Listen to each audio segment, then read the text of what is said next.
Welcome to the latest dope episode of the HipPodHedz podcast. A podcast where no back and no sage discuss their hip-hop inspired moments. Pull up a chair, grab a beverage, fill up your cup and get comfortable.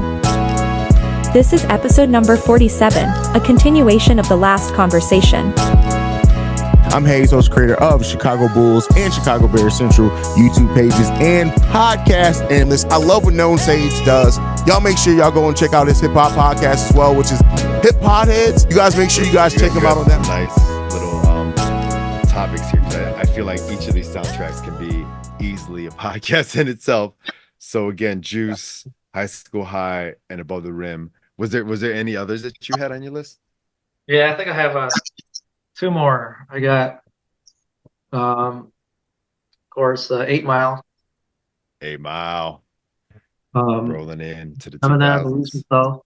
That's probably one of the best, if not the best, like movie soundtrack song.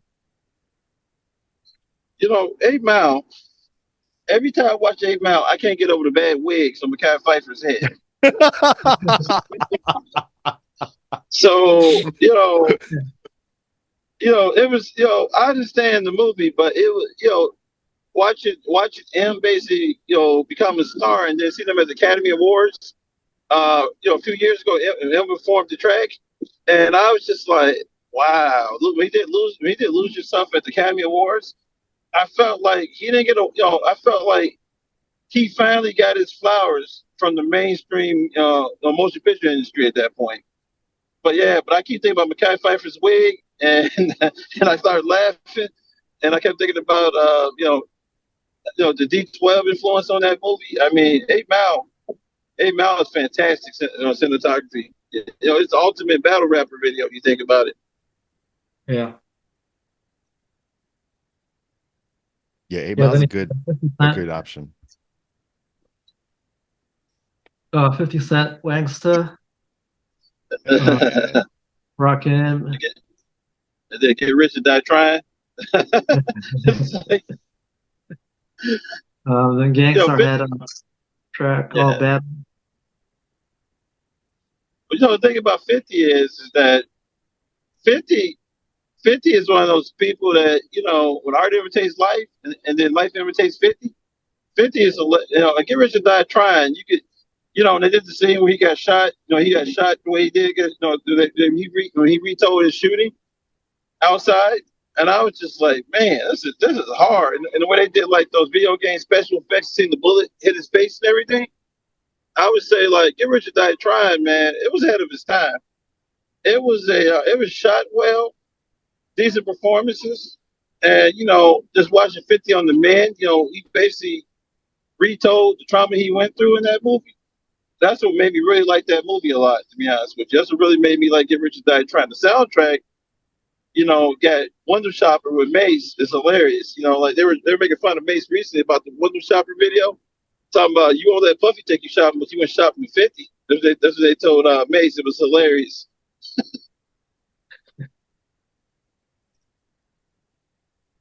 Yeah, that's wild, man. Like both 8 Mile movie and Get Rich or Die Trying was definitely done by some respectable directors. They definitely had a great body of work. I mean, like they were definitely Oscar bait like type films that these directors were doing.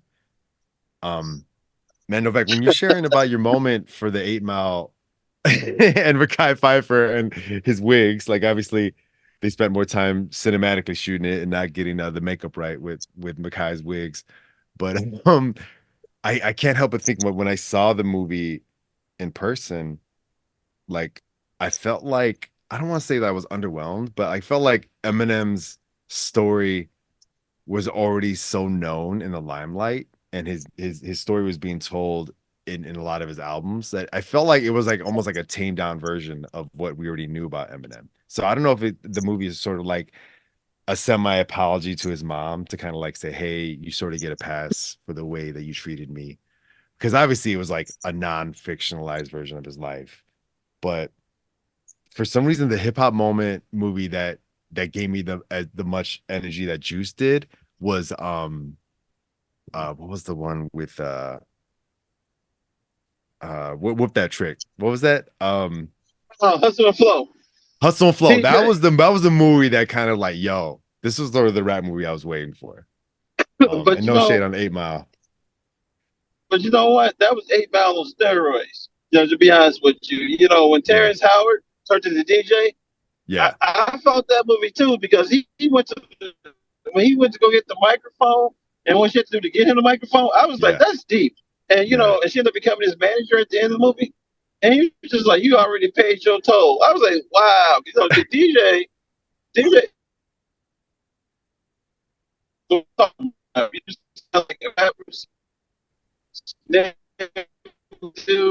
way I remember the best cameo in that movie is when he was talking to DJ Paul, and DJ Paul, they're on the stairs of the house, and they were talking on the stairs of the house and everything like that. 3 6 Mafia showed up. That was sweet.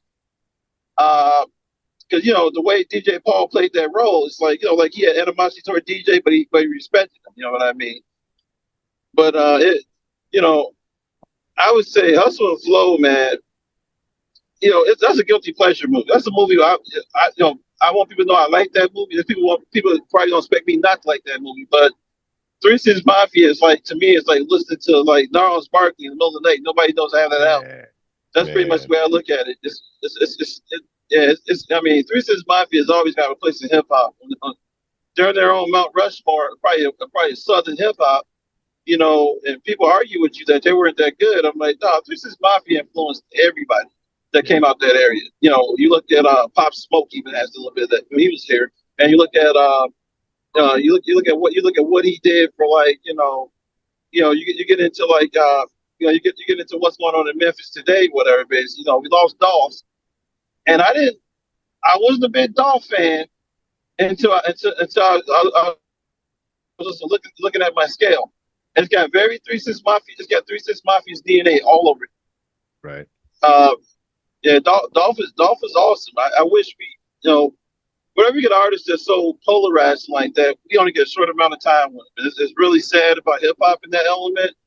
Yeah, Dolph to me, he's one of those artists that he was so matter of fact. There's a Tupac in every community. The best way to put it. We just ain't felt them all. Every community has a Tupac, and I think Dolph is that in Memphis. Some people might argue and think it's Gotti.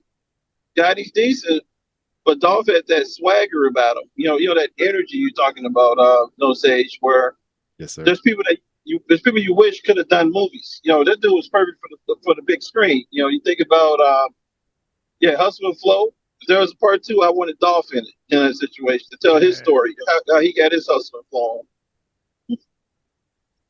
Yeah, and again, like the conversation between the movie versus the movie soundtrack is definitely an endless conversation. But Hustle and Flow, I think the arc of seeing like somebody who had nothing that was trying to make something into something and make themselves into something rang more true than Eminem's version in my mind, because I already knew that Eminem had bars, so it was like it took me out of the movie a bit. It's like, I don't know if when we finally reached that climax of like Eminem was like in his own element, like arguably he was already spitting rhymes the whole movie, and there was no one that could actually like there was no like worthy opponent other than Anthony Mackie doing his silent impression at the very end or whatever that was, his walk away. Not the Falcon. Yeah. Didn't he play Tupac in a different movie too? I'm trying to think. He did. Notorious it was? I forget, man.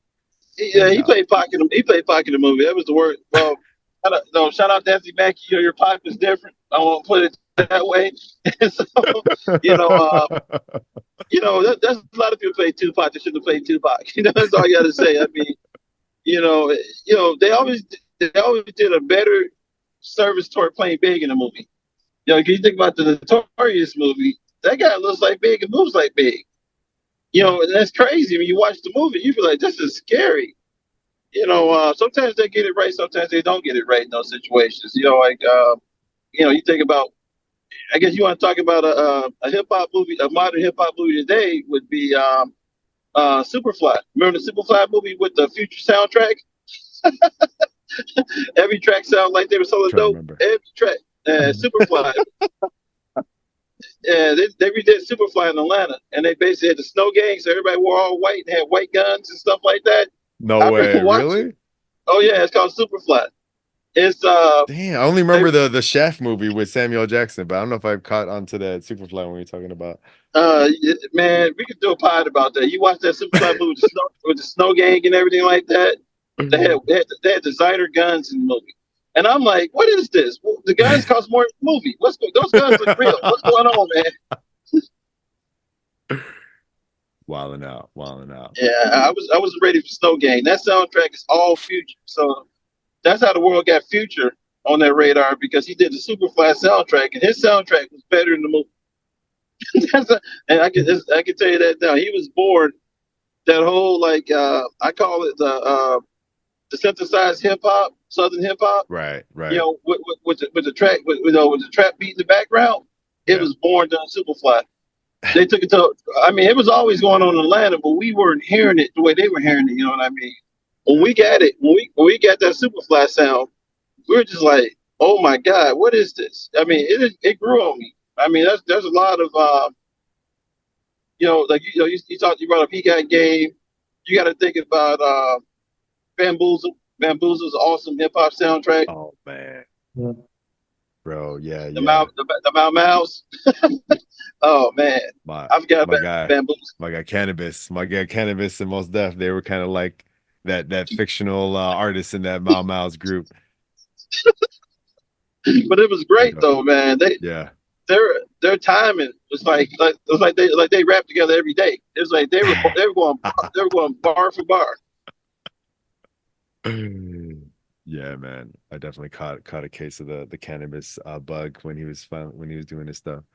Um, I wanted to circle back again to 8 Mile only because so Vance, I'm not sure if you were gonna bring this up, but it was sort of weird too that the soundtrack had original music. Obviously, you talked about Lose Yourself, but there was also sort of like I don't know what to call it. It was sort of like Eminem's version of these are the hip hop gods you should like know about. It was like a separate alternative soundtrack that had like Mobb Deep on it, Shook Ones, and there was like some other tracks on there too. It could have been a cash grab too, to be honest. Did y'all remember that when there was like this separate like 8 Mile like inspired by soundtrack? No, I don't think I. Oh, when they went back and tried to get more money. Yeah, I because remember again, that. so like because the Shook yeah, Ones wasn't on the actual soundtrack, but there was a collective like greatest hits. Like I think it sort of was like also Eminem. Besides the cash grab, it was also Eminem kind of saying, "Hey, I know I'm a guest in the hip hop culture, so these are kind of like some of the folks that I respect, and here's a soundtrack for y'all." Because they play that movie. he paid a toll. Yeah, pay the toll, right? Exactly. Trying to get a track listed on this separate like cash grab soundtrack.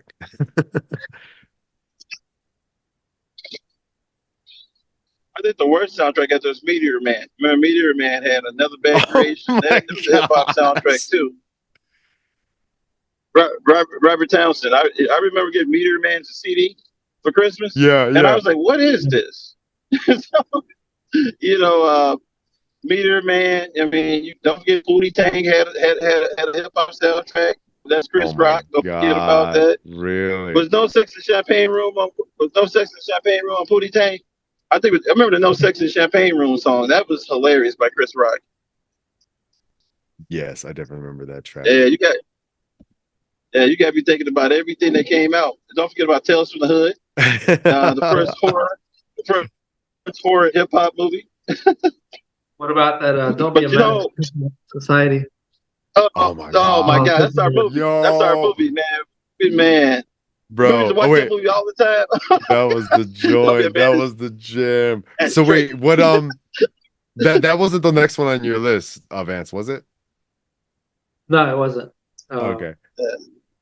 Thought long and hard about that one, but no.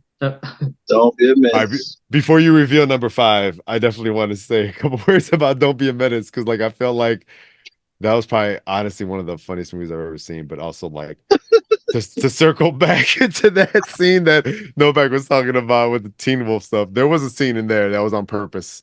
I think it was like the With the dad father? was sort of like, yeah, the dad needed to be like Tell me read a about it. bedtime story. That was horrible.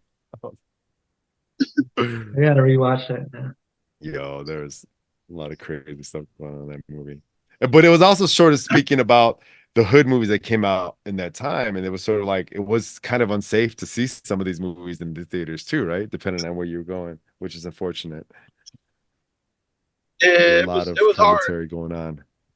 Yeah, it was hard to see some movies like New Jack City. Now New Jack City was all hip hop as well and R&B, and Ice-T dominated that soundtrack. And New Jack City was one of those movies that Nino Brown.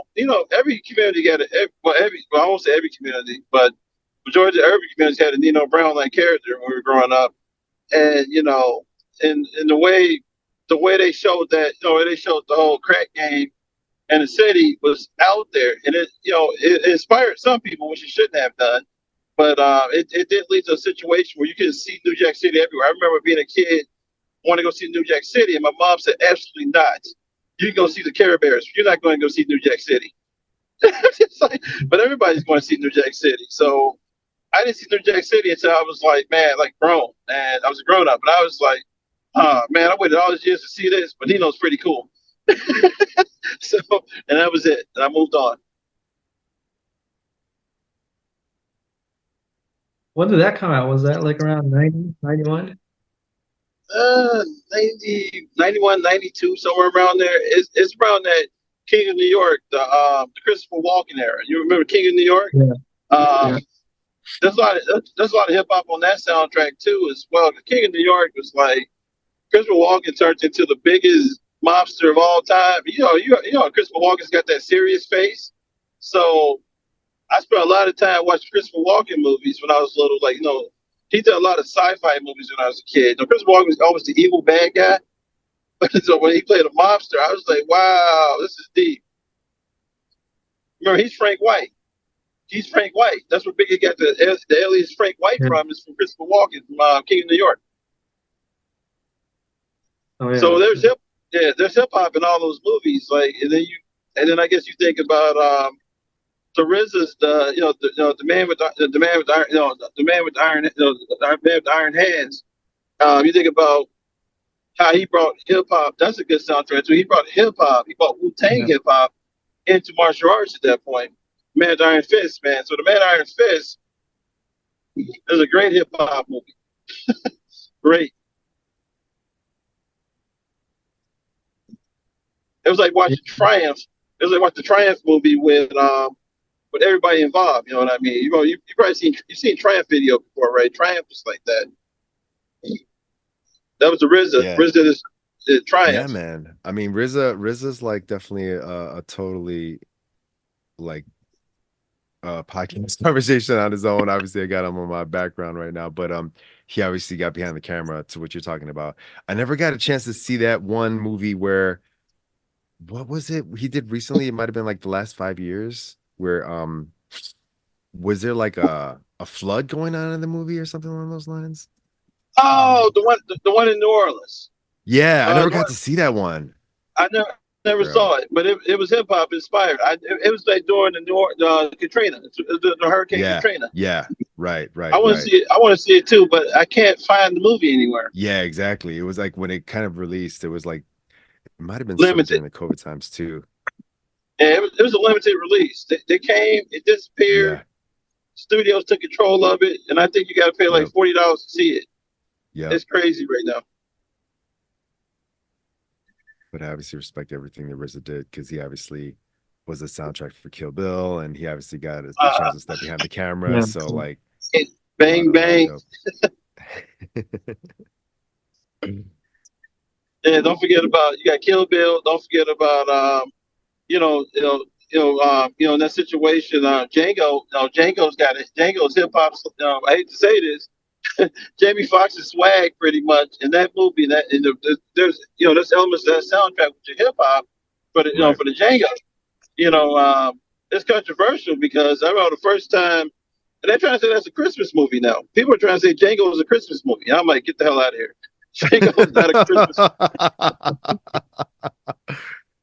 movie. You know, That's wild. Leonardo DiCaprio as a villain in that movie. Wow. I mean, Steven and everybody in that movie. I mean, you know, I give the props on that one, man. I mean, Tarantino, all his movies, man, all his movies have that. You know, they got the hip hop element to them. Every movie, man. Even Dust to Dawn. You remember that movie? Every Tarantino movie has that vibe to it. It's got a swagger about it. And yeah, Jamie Foxx, man. You know, if you don't do anything else, Django was like his best moment. To be honest with you, it's like, you know, it was hilarious. You know, it's not supposed to be hilarious, but it was hilarious. You know, like a lot of people go, "How do you watch Django and laugh?" Like, man, that's just, it's like it's up there with Pulp Fiction. Pulp Fiction to me is that's a hip hop movie to me. To be honest with you, you watch Pulp Fiction and listen to any music soundtrack in the background with no audio. Pulp Fiction is just, you know, it's just that cool.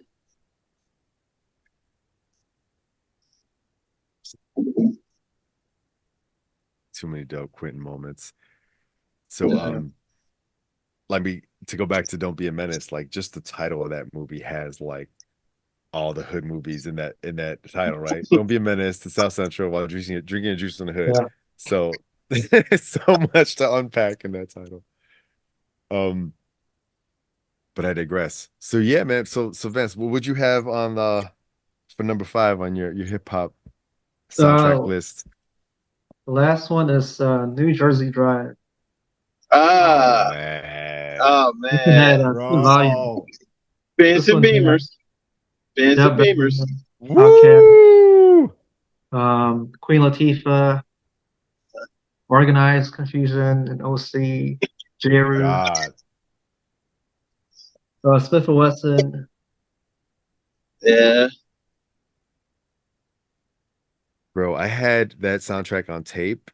And again, I want to say there was 2 tapes floating around because I finally found the list I was talking about, right? So go back to the 8 Mile conversation. There was the 8 Mile soundtrack with Lose Yourself and whatever. And then there was something called More Music from 8 Mile. And if you remember the movie, it had all these needle drops like Feel Me Flow, Naughty by Nature, Players Ball, Bring the Pain, Juicy, and Shook Ones, obviously. So all that, which could basically be summed up by a Spotify playlist right now. That was actually dropped as an actual album or CD. But the reason why I bring that up is because New Jersey Drive, I definitely had both of those tapes. And unfortunately, which is the commentary that Novak was talking about with Chris Rock, like I don't remember the movie at all, but I wholeheartedly remember playing those tapes. Like I beat those tapes to death, bro. New Jersey Drive was a dope soundtrack. Yeah, Jersey Drive is going on today in Chicago, everywhere. Get out, you know, man. That movie is ahead of its time. You know, you think about the Kia Boys, and you think about the Kia Boys and everything like that. I was watching this YouTube commentary about that, and you know, it's a guy like, you know, around our age saying like, I've seen this before. It was called New Jersey Drive, and they were like, the Kia Boys were like, what's that? And everybody's like, don't let them see the movie. Because, you know, Jersey Drive, man, you know, it was, you know, the soundtrack is awesome. The movie, I had higher expectations on that movie. It was the most boring car stealing movie ever. You know, it's not like Gone in 60 Seconds, you know, like when, basically, Gone in 60 Seconds was exciting stealing, right? New Jersey Drive was stressful stealing. You know, we always thought they were going to get caught. You know, it's going to happen today. Somebody's going to get shot. You know, Gone in 60 Seconds. Nicolas Cage, or Nicolas Coppola, we like to call him. He was having a ball with it. His hair never moved. You know, he had Angelina Jolie on his arm. He was still in like luxury cars. Jersey Drive, you still in the Pontiac, or you still in the old Range Rover, or they like to say the Land Cruiser, which was a staple of hip hop back then. You had to get the Land Cruiser. So, you know, I grew up thinking that every rap had a Land Cruiser, and they had an Ack, or they had the way they said they had the Audi 5000. Yep. So yeah, Jersey Drive it's a late night movie you watch, you fall asleep and say, what happened? That's what Jersey Drive is. But the soundtrack is better than the movie. no Bro, doubt. the soundtrack, man. It's LL not. It's not. Scratch on this joint. Yeah. Don't shut I, down on a player. Oh, don't shut down bro. the play. That's right there. They shot I'll Take Her on the west side. You know they shot I'll Take Her on the west side. I remember being out there watching that. Ill and Out Scratch with Don Juan, the Got that Bishop here? Magic Don Juan. They shot it in Chicago. I'll Take Her. They shot it. Brian McKnight was here. They shot it at a barber shop, like not that far from my house I grew up at. And I remember somebody, George's Music Room, saying, Ill and Out Scratch is here with Brian McKnight. That's the Get first out of time I ever here. saw Brian McKnight. That's him singing on I'll Take Her. Right.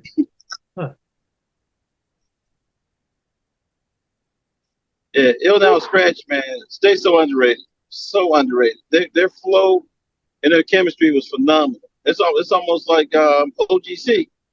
You know, OGC. I was listening to that the other day. I almost had an aneurysm with OGC. Bro.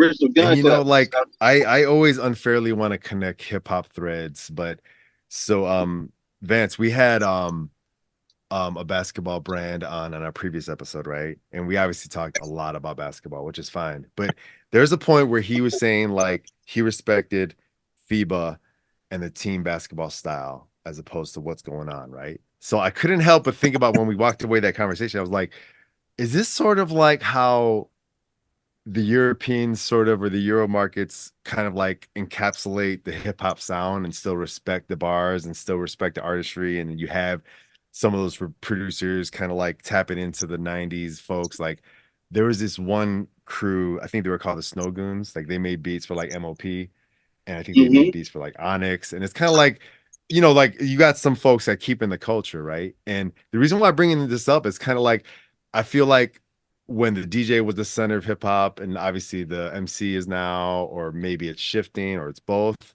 I feel like the movie is like not the MC of the movie. Like the soundtrack was like the showcase, right? Like you're looking at volume 1 and volume 2 of New Jersey Drive. Like this is definitely like a who's who of hip hop and rap of the time. Right. Yeah, you know, because Volume 2 came out after Volume 1. It was kind of like encore. It was like, you know, they gave us another flavor of that in New Jersey Drive. 'Cause I remember getting Volume 1 on vinyl back in the day. And I mean, you know, it's special. The Jersey Drive is special. Big mentions the Jersey Drive as being inspiration in a couple of his interviews. Really? He So, was on the soundtrack too. Man. You know, give me the loop. He said, give me the loop. The concept of that, you know, with Matt to him and everybody, it's Yeah. got that. He called it that Jersey robbery sound. And I'm like, what does that mean? But you know, the East Coast back then was like this grimy place where, like, you know, you think about New Jack City where they burn the garbage can outside, and so there's an R&B group named Rockefeller that's about sing acapella that's about to sign to Uptown. I mean, New York had a gritty look about it. You know, you think about the movie Trespass. Remember that soundtrack? Trespass had more Ice-T. Yep. Ice-T was probably the prince of music of hip hop soundtracks back then. He was on every big name movie was Ice-T at that point. You know, New Jack City. Don't forget about what else was he in? He was on Surviving the Game. He was a homeless guy. They tried to kill him. Yeah, So, we were just talking about that a moment ago. So that kind of like also begs the question. It's like when you have a hip hop star in your movie, are you almost forced to showcase some of the soundtrack, right? Because obviously it didn't happen for Tupac and Juice, but for that Trespass soundtrack, I'm pretty sure Ice-T was on the soundtrack. And Bill Paxton. You might know a different Bill Paxton than we know. You might know Big Love Bill Paxton. You remember that? You remember Big Love? I mean, it's interesting. Like, you know, I guess, you know, you look at the number 5, and then you think about the TV shows. Like, you know, still the one I always wanted a soundtrack for, a movie for, was Black Lightning. Black Lightning. It wasn't as good as Luke Cage. Man, Luke Cage is phenomenal. Hip hop wise, Yeah, you know. bro, you've been telling me about that. I know I'm super late to the game, but I think the episodes are almost like very hip hop influence, like infused. Man, right? when you hear Shame, you won't take Shame come on, and you hear him, you see him out there crushing skulls like when he's marching like the Klan in one video. Oh man, he was stumping, he was stumping his feet like Wu-Tang, like the old school Wu-Tang video where he was killing, but he's knocking people out and killing them. I was like, wow, it was on the beat. It was choreographer's ass kicking. I was like watching this, like this is beautiful. You know, I would say like Jersey. If there was no Jersey Drive, there'd be no Luke Cage. There'd be no the other one would be Jungle Fever, had a heavy induced hip hop soundtrack. That was a Spike Lee movie by Interracial Dating. That movie had a lot of hip hop in it. And Spike Lee, if you think about it, even in Crooklyn, don't forget about the movie Crooklyn. Bro. It's super hip hop. Yes. Super hip 100%. hop. 100%. Like when you were talking about the Mau Mau's earlier from Bamboozle soundtrack, like arguably the fictitious or I don't want to say fictitious, the super group rap album was on Crooklyn, right? The Crooklyn Dodgers. And Yeah, I think I don't know if this came up in that? our conversation with Carl when we had Carl on our show before, because Carl Vance was somebody we went to college with. I told him, I asked Spike Lee in a little Q&A, I'm like, hey man, what's up with the Crooklyn Dodgers? When they coming back? Because I think they only dropped maybe like 1, 2, or 3 songs in some of his movies, but they never had like an actual album. Oh man, that would have been sweet. It's still time because it was just like a stand-in. It was like yeah, man. It was just more like a rap stand-in because it did never the cycle was never the same, right? Like at one point it was OC and Chub Rock and I think J. Rue, right? But then I think they swapped them out in like a different soundtrack. Well, you think about that, and you said Chub Rock. I mean, he had some of those iconic, like, I'm Too Much. I'm Too Much is in a lot of movies. I'm trying to think what else is out there. Yeah, that's a lot of Chub Rock. It's a lot of Grand Poopa in different shows. Like, Grand Poopa was Grand Poopa playing Entourage quite a bit. Remember that TV show? You listen to the background. You hear Grand Poopa in the background. Right. I think Big Daddy Kane was very dominating around that time period because he was like the soundtrack, like he showed up and everything was just smooth and debonair. And that was Big Daddy Kane back then. Everything like a taste of chocolate. You know what I mean? It was like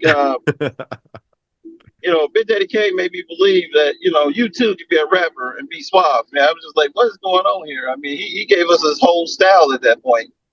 And you can't duplicate it. Trying to think what else is around that time period. Because that's the Hype Williams movement started up around then, based off of some of those movies that we vibe out about. Because everybody was on Hype's bandwagon at that point. Cinematography was at its highest level at that point. To be real with you. Yeah, to go back to some of these on Vance's list, because it's like, I know we talked about the show soundtrack, but the show soundtrack for me was like I don't want to say excuse, but it was sort of like my way to say, hey, I don't have to like pick East or West Coast hip hop. I can actually enjoy them all on one plate, right? Because you had Tupac and you had Tribe on that soundtrack. And I feel like the New Jersey Drive soundtrack and a lot of these ones that Peripheral brought up had the same stuff going on. Like you had East, you had West, you had South, you had like all these sounds coming in together in a showcase. Well, it made the West Coast. It made the West. Those G-Funk was on there too. If you think about Warren G, and you think about the Dub Shack. You remember the Dub Shack on there basically. It was like that whole G-Funk, the whole Nate Dogg era basically. You think about with the show, and then they gave us Big, Me and My Bitch, and I was just sitting there like, the show is bi-coastal. It was a bi-coastal soundtrack effort in that situation. Because, it's some great songs. It's a great songs on the show soundtrack. The actual video, I finally sat down and watched the actual movie a couple of years ago. Because I already watched videos from the movie. Like you only see somebody perform the song. I watched the whole entire thing. And it's underrated, man. It ain't like, it's better than Fade to Black. And I hate to say no disrespect, Jay, but the show was better than Fade to Black, and people and Fade to Black was like a eulogy. It was like a right? rock. Yeah. Yeah, it was like a eulogy of Jay-Z, and you know what? He didn't even go away. So it's like saying I'm going to leave today, and he came back 2 months later. So it was like, I couldn't trust Jay at that point. I love Jay as an And artist. then when Fade to Black dropped again, I don't know if I remember too much of it because it was sort of like a docu-film or a concert film, but like now we're obviously at the height of the concert film powers, and I'm definitely waiting for like a rap movie to drop in the theaters, but like the only concert rap movie that I sort of remember feeling that was Who's the Man. When Who's the Man was in the theaters, I don't know if the movie was the super greatest moment, but I remember some like performance rap songs during that movie where I was like, I feel like I'm at a rap show right now. This is fire up in here. Man, Who's the Man is hilarious. And you had Tori's Big Party and Mm-hmm. Man, Ed Lover and Dr. Dre, man. You know what? They made it funny to be a cop. Yeah, that's what in New York City. But when Dennis Leary went off on them, that's when we got introduced to Dennis Leary. And I grew up on Dennis Leary Asshole, so we thought the Dennis Leary Asshole song was the funniest thing we ever heard as kids. And we used to sing that song going to basketball games, Shay. No, we would sing Asshole. And it's messed up. And parents would be like, "Why did you know that song?" And we barking out, "Hey, S-S-H." So they were like, stop it now. So we got in trouble for it, so we had to stop singing Asshole. But Dennis Leary on top of them, Mr. Sergeant was hilarious, man.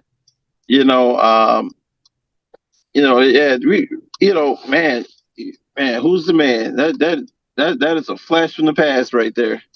Baby, great movie, very funny movie. Brought it back, man. What about those house party movies? Oh yeah. Hey, what happened to the new movie? Was the new movie dropped this year? Did y'all watch that one? I didn't see it. Man, that was hot. That was hot trash, man. That was straight cheeks, bro. It was butt cheeks, man, with a smell of vinegar. And what happened there was LeBron James house party. Oh man, the Space Jam 2 effect, bro. Oh, don't even go about Space Jam, man. Brian, we love you, man, but that Space Jam movie, come on, man. You brought Michael B. Jordan in that movie. I got up and walked out the theater talking about Michael was here. It was Michael B. Jordan. I told my daughter, we're done. He's not funny. Brian is petty. Brian is very petty. That was very petty to bring Michael B. Jordan out. But that was awesome, though. That was awesome the way he brought out Michael B. Jordan. The theater was like, "What this?" I felt like that was when I was trying to see the whole Wu-Tang members show up at a performance, and I think at the Metro, and they brought all the Wu-Tang affiliates. They brought Wu-Tang's performing, Shaheem. Like, no disrespect to Shaheem, but we're all the main Wu heads, bro. You bring out Carlton Fitz without Capadonna. Oh man, it was crazy, man. When you think about it, I would say to be honest, that house party, man. House party, that was a moment. That was a moment. Both of them. But Kid and Play, they were in their own lane in hip hop. They're like Will Smith. You think about it. Will Smith did his thing, right? And that situation did his thing. But Kid and Play, to me today, they're like them uncles, the uncles that you want to see what they're up to. So I looked at them as big uncles when I was a kid. I was like, so I throw a party like Kid and Play. I get a DJ and I get people wear pajamas. And that's what I believed. And I was like, somebody said, it doesn't happen like that. And I was like, yeah, I know. So yeah, Pajama Jammy Jam. Yeah, Pajama Jammy Jam. Martin Lawrence, we got to introduce Martin Lawrence to the Pajama Jammy Jam. Remember, he's the DJ, Bilal. He's the DJ in our house party. Oh yeah, that's right. Yeah, so and Robin Harris, don't forget about the late great Robin Harris, the comedian. Baby Kids is in there. Rest in peace. So rest in peace. So yeah, so house party was just, man, it's ahead of its time. What we got? Never Bad Creation got introduced in this one. Then we had Immature popped up in one of the house parties. I lost track how many house parties there were before LeBron got it. I lost track. Yeah, I definitely remember the 3, but I'm not sure after that if there was like some quasi sequels or just quasi, reheats or whatever. It was a quasi, like T-shirt, T-shirt Arnold and everybody in there. Yeah, house party. Like I saw it. See, I had never seen it uncut because when you're a kid, you couldn't really get nobody to take you see house party because it was like if it came out, we were kids. So the teenagers all had seen it uncut. So I'm thinking a house party is like this wild thing. I saw it uncut, and I was sitting there like, this should be rated PG. There's nothing crazy going on in this movie to get it a PG-13. I get it rated R. It was clean compared to what I expected to see. Yeah. Yeah, full force playing those. They're like 35 years old playing high school Full kids. force. That was terrifying. I thought when I got to high school, everybody's gonna look like full force. The man got a beard. He's got a small leather jacket on, and he's roided up. I was like, that was the original what the hell moment in movies. Hey, Original real talk Devos. though, like Kid and Play, they played some like street festival, not this year. I think it was either last year or the year before at Skokie. At some Skokie Music Fest, bro. Kid and Play. Right. I didn't get to see What? it, but yeah, man. Ain't gonna hurt nobody. Ain't gonna hurt nobody.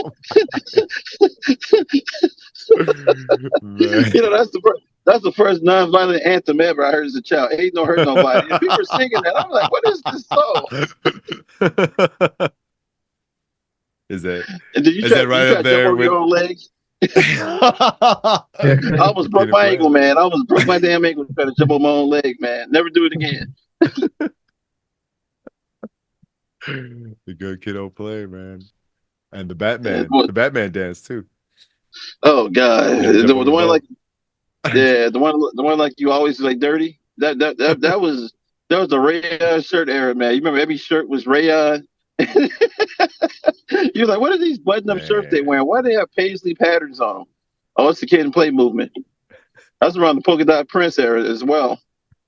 That's the Kwame time period as well. I mean, they took a lot of Kwame. Polka dot. Yeah, like I was watching. Yeah, polka dot Prince, yes. Man. I was watching that the other day, and I was watching Third Base old videos with Pete Rock and not Pete. No, I mean Pete. No, I was watching Pete Rock, a little bit of Third Base. Right. Yeah. Oh man, Gas Face is still one of my favorite videos of all time. Gas Face. Yeah. Oh man. MF Doom used to help out with Third Base. You know that, right? Yeah, he was with KMD, right? KMD. He calls him out on the third base, on the Gas Face. KMD. Yeah, I think Doom was really like that was a nice hoodie you got on there. Yeah. I think Doom was like 500 years old and didn't tell us he had been running hip hop for like centuries. That's my take on MF Doom with many different monikers. Yeah, I miss that guy. I miss Doom. I know. Rest in peace, man. There was some them photos with him hanging out with Pac too. Like, yeah, he's been around forever, man. Forever, man. Doom has been around. I mean, he's been around longer than Greg Nice. You think about that. I mean, think about those guys. There's a tie to Third Base and Nas. That as well because they helped Nas get on at that point.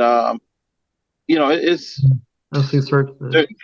MC Search did. Yeah, MC Search and Nas. You think about how do they know each other? I'm like, well, they are New Yorkers, so there was a lot going on in the background. I mean, what I want to do at some point. What I want to do at some point is to do like a session with do a session to talk about the whole influence of like Pete Rock and that legacy and how Pete Rock ties into the rest of the universe. He's the Kevin Bacon of hip hop if you think about it. Yeah. Yeah, Pete Rock is dope. Yeah, actually, like he was kind of like around a lot of people like OC. I think he kind of covered OC too.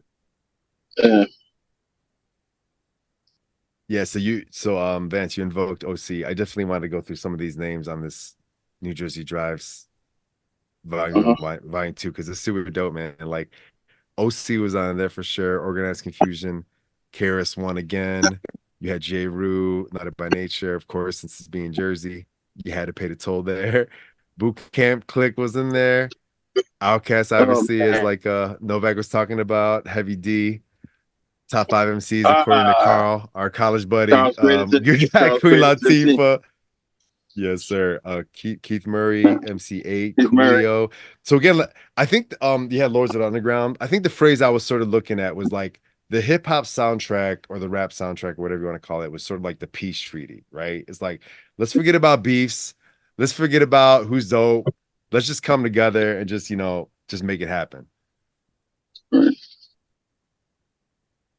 It's not even about East or West. It's not even about it's just like I mean, obviously it's cash grab at its heart too, but well, it's like everybody about it. I'm talking about universal love, Zulu Nation and stuff like that. Hip hop, when it branched off like that, it got stronger, but it took a long time for it to come back together under one common house. To be honest with you, and then with Pac and Big passing away, it fragmented hip hop, and then the South came up, and the South kind of like connected everybody back again. If you think about it. Southern hip hop, Outkast, the rest of Outkast, Dungeon Family. You think about even Gucci Mane to a certain level. Those guys brought energy back into the genre. You know what I mean at this point, and got everybody, thinking about this as one collective whole. You start seeing Southern rappers, do collabos with East Coast rappers and West Coast rappers. It bridged the gap again.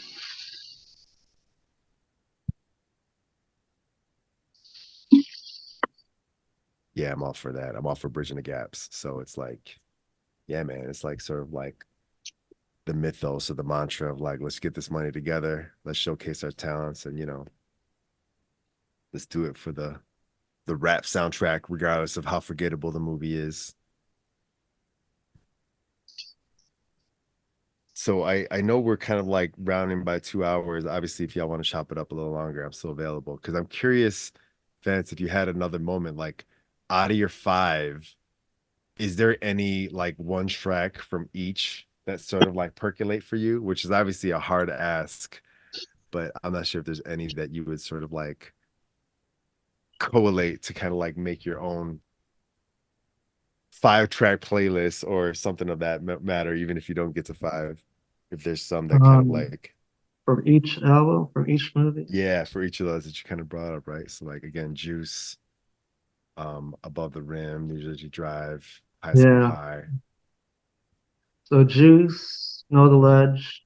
Yeah, the Rakim one for sure. Mm-hmm. Nice. OC, You Won't Go Far. Oh, you won't go far for which one? From New Jersey Drive. Oh, you won't go far. From High School High. Yeah, I like that. Rap World, Pete Rock and Lars Pro. Woo! Lose Yourself. And Lose Yourself, yeah, for 8 Mile. I guess a Tupac Pain. Bro. From Above the Rim. That Pain is a dope track because like there was also Loyal to the Game, which was another one that he had with Tretch. But Pain, man, bro, that there's something weird like because that song has like I don't know if it's a movie skit or it starts off with a little mini intro of a clip. It's like some of these songs and these rap songs kind of like take me back. It's like they're almost painting like cinematic visuals with just the song. But that Pain one definitely is one that's kind of like definitely a dope like Tupac song for sure. I mean, it's a visual. It's Pain. The Pain song. I mean, the way I look at it is, when you play a sport like basketball or something like that, you think about all the work you put into that craft, man. So Pain resonates. That song resonates because to me that's weight room music. That's where you get right in order to go perform. But you got to pay your toll physically to be great at something. So that's the way I always saw that song. Pain to me was like it's like the song Violent from Tupac of Tupacalypse. That song Violence. You know, it's those cadences on that song. They're workout beats. 100%, bro. I totally agree. Like Violence is definitely another one that, honestly, in my film fan first, it's like it's a movie. Actually, it's not a song. But bro, I just looked this up on Genius.com. The intro to Pain is lifted from Star Trek V, The Final Frontier. And the line is literally, I couldn't help but notice your pain. And it's like, my pain? It runs deep. Share it with me. And then the track just goes right after that. Yeah, it's on that one. I remember that. I mean, it's almost like lifting like from like a kung fu movie what Wu-Tang did. They just took it from Star Trek. You know, same lift.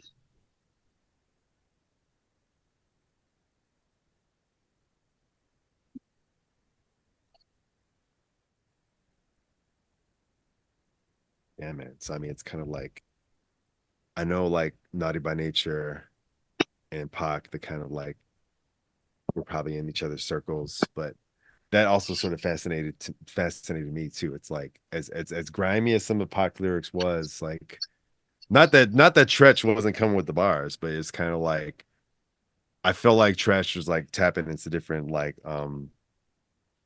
different genres with whenever he was paired next to Pac. Like I wish we would actually got a whole like EP or like an album of them together.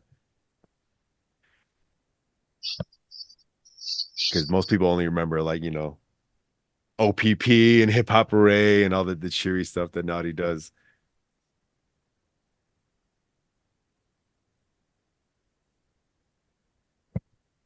Yeah, it would have been a good collaboration between the two. Yeah, I mean, AI. We could do all that with AI now. Unfortunately, we can read every bar as Pac right now in AI, which is crazy when you think about it. But yeah, it's definitely, man. This conversation is definitely awesome. I gotta handle a situation, but other than that, man, I could tell we could do this all day. Yeah, no, I just saw your note there on Zoom. I have to go too.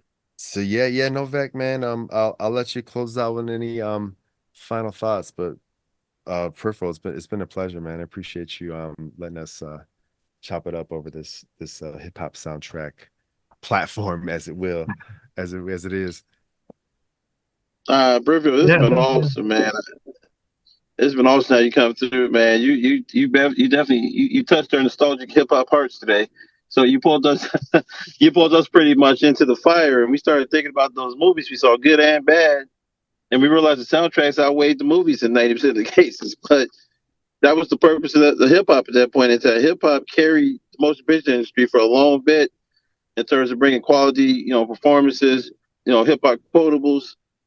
I mean, awesome times, man. I hope to see more movies, hip hop inspiration coming forward. Like, I saw one with Volcano High. I don't know if you guys ever heard of Volcano High.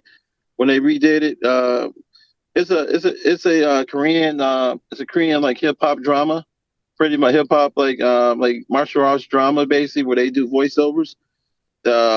Crazy. If you haven't checked out Volcano High, definitely check it out. It's awesome. But yeah, definitely want to thank you for coming through. Definitely check us out everywhere there are podcasts. Go out and watch a dope movie today. Definitely let us know what you're watching out there. If something we missed on this show, I know we missed all the Paid in Full movies, but Paid in Full, we missed Cameron's discography. It is what it is. But but anyway, just want to say thank you everybody for listening. Go out and listen to something dope today. All right, peace, y'all. Thanks, guys. All right, peace. This concludes episode number 47, The B-Side. Thank you for listening to the HipPodHedz podcast. A podcast where no Vac and no Sage discuss their hip-hop inspired moments. Share, like, subs, comment to the show on YouTube and Spotify. Go out and listen to something dope today.